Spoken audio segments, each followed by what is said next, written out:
making my own Bulldog pad. The Bulldog pad is a product made by Sornix, and I'm really excited to use this because I want to do chest supported rows and delt flies.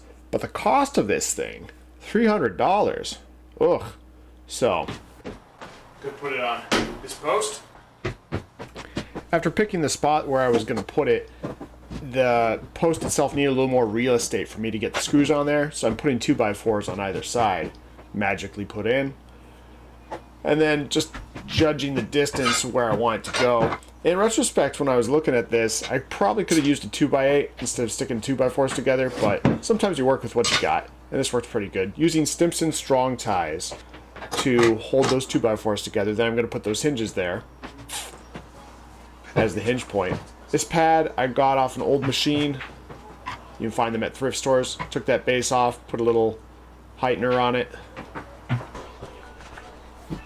And now it's ready for me to put it on that post.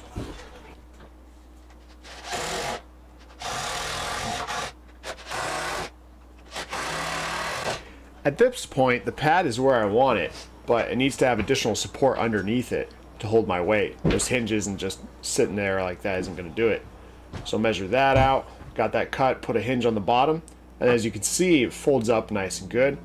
The hinge itself, because I can put it in the corner like that, actually gives me a little bit of height difference if I want it a little taller, a little shorter.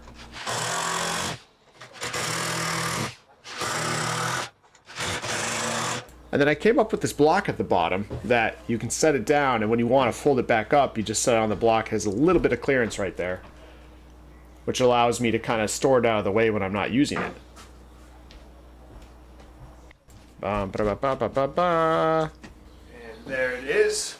This took about 45 minutes to build. Sturdiness check shows that it'll hold my 200 pounds of weight. And then one of the exercises I really want to use this for is going to be rear delt flies. It's just kind of hard to do with anything else. You could stick your head on something, but your head gets tired, so it's very good for that. Switching to dumbbells, chest supported rows. I'm also going to use kettlebells when I work with this. And then trap pinches, as I'm going to call them. Another exercise I'd like to do. The advertisements for this product show people doing spider flies for their biceps. I don't think I'm going to do that. Bringing over my easy bar and adjusting the height up a little bit. This pad I made works really good so that I can really isolate that rowing motion without having to worry about my back getting too tired. Without this device, you can see you're rowing, and then all of a sudden, oh, the back. Oh, double clutch. I mean, it gets so tired, especially after deadlift. So, yeah, I really like it for the supported rows. And I really like that this cost me less than $30, which is over 90% savings. And I didn't have to pay $300 for something that does essentially the same thing.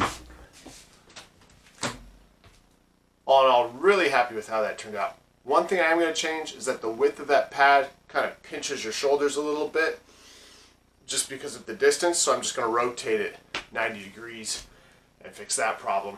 Like and subscribe if you liked the video, and then we'll see you next time. And we'll just fold it down